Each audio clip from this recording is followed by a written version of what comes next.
Let us see how it was proved that the semi-conservative type of replication is the correct type of replication. In 1958, Matthew Meselson and Franklin Stahl, they performed a classic experiment to distinguish among these three possibilities. These three possibilities, that is conservative type of replication, semi-conservative type of replication and dispersive type of replication. So they labeled E. coli DNA with heavy nitrogen, that is N15, by growing the cells in a medium which was enriched in this nitrogen isotope. So N15 is a heavy isotope of nitrogen.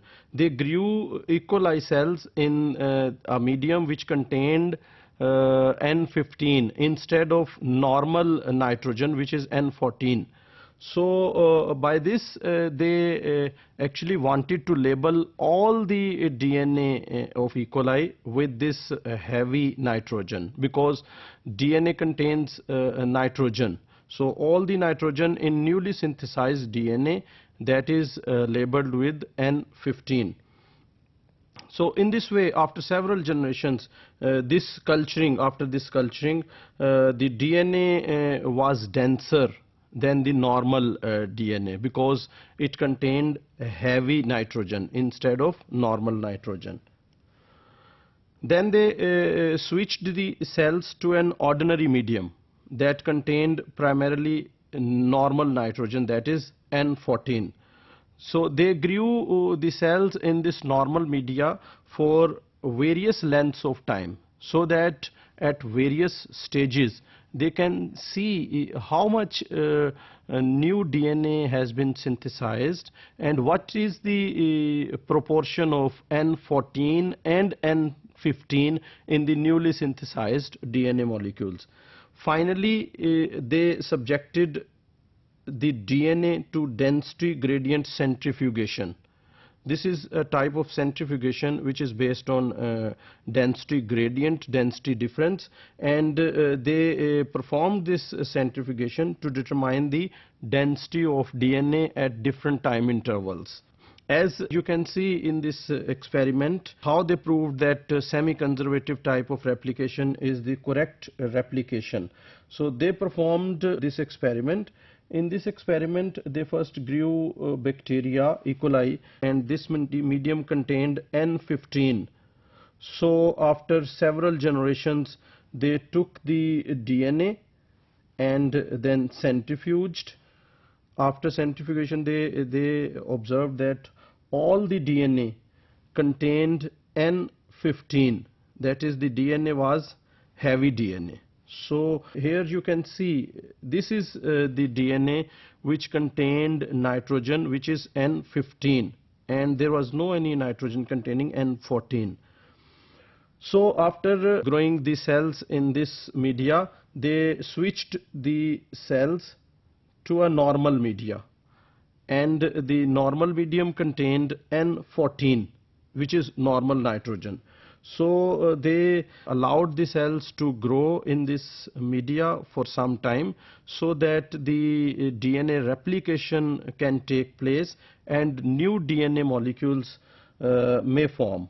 So after some time, they took out the DNA and they centrifuged DNA by using density gradient centrifugation, and they observed the DNA which was intermediate, that is, it was lighter than the above centrifuge tube. In the above centrifuge tube, you can see the DNA is here, but in the second experiment, DNA is little above than the previous one.